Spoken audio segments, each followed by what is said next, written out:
So the Prime Minister and other world leaders were at the G7 over the past couple of days, and what has been fascinating to watch here is that Australia wasn't just out on its own and ahead of its skis, but it was leading the world when it came to China.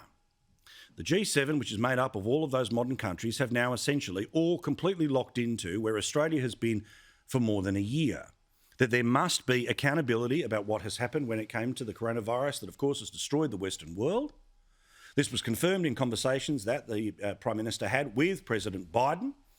For some reason, Boris Johnson decided, oh, well, I'll just crash the party too. But still, apparently an open invitation's been made for Australia to go and join the Biden White House.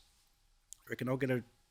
Anyway, we'll see what happens there in the next little while. But really interestingly, even the World Health Organization, and remember how compromised they have been at the leadership level by China, well, the World Health Organization is now openly talking about a need for China to cooperate with a brand new probe into COVID-19. Australia was right.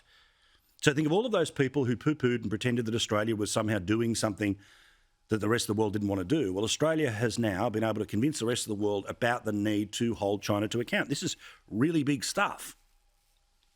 Now, there's always a warning to any Prime Minister, the ones we like or the ones we don't like, which is it's great to play on the international stage. The game is here, the game is local, politics is always local.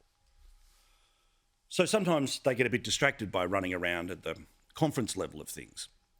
But there's a very practical reason why the world needs to confront China. You know and I know why that's the case, because it plays out in the suburbs, in the cities, in our country, in our regions, all day, every day.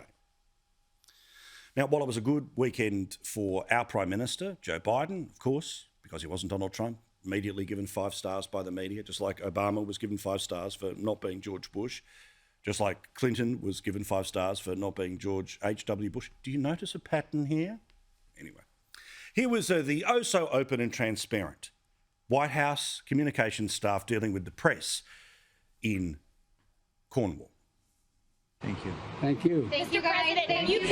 Thank you guys. Let's go. Thank you guys. Thank you guys. Let's move. Let's move, you guys. Let's go.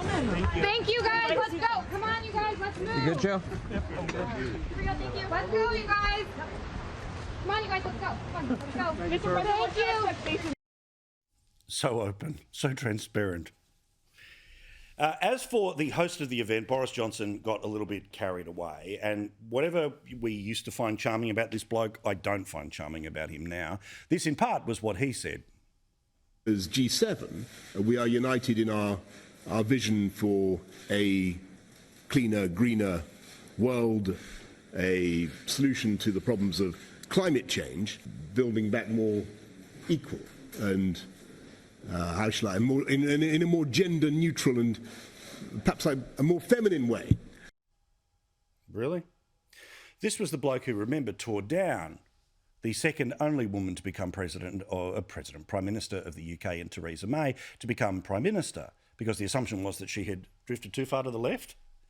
And now he's saying all of these things because, of course, he expects that with the fixed 5-year terms in the UK, he can rule forever. And even if he got knocked off, he was Prime Minister for 5 years. Yay.